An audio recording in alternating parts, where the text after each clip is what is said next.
regards to what is happening there. I'm really petitioning on you to really pray for the believers there. There's so much that is going on and so much that is happening. We've lost all contact as of about 1 o'clock this morning due to the fact that if the Taliban finds any Western numbers or contacts in their phones, they will kill them on sight. It is what the Taliban has done before. It is what their modus operandi is whenever they find any believers. All believers in the country will be killed by the Taliban. They are not looking for converts at this point. They're looking for extermination of Christians. And despite what I just watched, one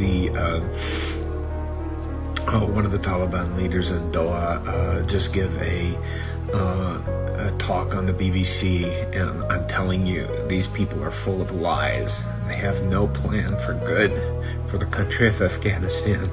They only have harm and destruction in their path. And they will implement, they say that they are only implementing basic head coverings for women. It is a lie. They will total institute total covering of all of the women's body and for it not to be seen, and eliminate women education throughout the country. This is an evil demonic regime, and they are planning on exterminating the second fastest growing church on the planet. This is a time where I have had messages all night long from all over, people asking and pleading for prayer, pleading for intervention from the church here in the West, to be praying for them, to be holding them up, and to pray that the Taliban will fall and that they will not succeed in their plan to eliminate, again, the second fastest growing church in the world. I want to ask all of you to please ask your churches, every prayer group you know, share my post that we put on. I'm pleading with you to pray, and we saw it happen in Bamiyan as we petitioned for people to pray that the Taliban would not enter Bamiyan. They did not enter Bamiyan by the grace of God, and so we need to see them not enter Kabul and to see it stopped and blocked.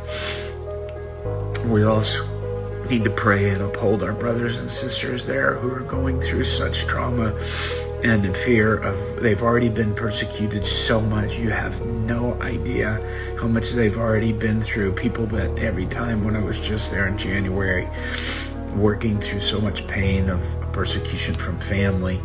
And so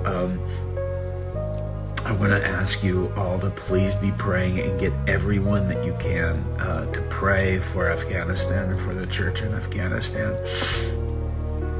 Again, we currently have lost communication with the believers there, but they will resume. I assure you, somehow, some way, we will find a way. Our government has thrown Afghanistan to the wolves.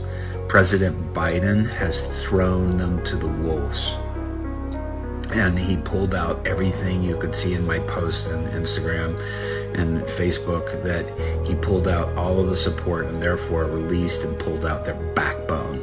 And so with what had been set up before, which was working, the former administration had a working plan and it was in place and it was actually working. And so I'm heartbroken at the way that our government and the UK government have treated the Afghan government and the leaders there, and totally abandoning them, handing over and even withdrawing from them military support, and even withdrawing from the military weaponry that would have been able to help them keep things at bay. But the U.S. government, the President Biden this past week said that there's 350 military and police troops that are in Afghanistan that can overthrow the Taliban, which is only 75,000 in armed forces. Why they are caving, nobody totally knows, but I can tell you this, that without U.S. or UK support, without the NATO support, it's going to feel like complete abandonment to them, and I think that's the reason why that so many places are caving and surrendering. And so it's doubt. The only thing that President Biden has done is send in 1,000 troops just to evacuate our people and to leave the Afghans alone. This is a tragedy, and so I want to petition you to pray for the underground church in Afghanistan. Pray that they be strong. They're showing immense strength. I can't tell you how blessed I am to see the strength in their heart. But pray that they withhold, and pray that they stand strong, and that they don't lose heart in this time, and that God will prevail. Jesus Christ is King of Kings and Lord of Lords, and we declare that, and I thank everybody for praying, and please keep holding up Afghanistan in prayer. We need that so much, and I plead with you to continue to pray for them. God bless you guys. Thank you.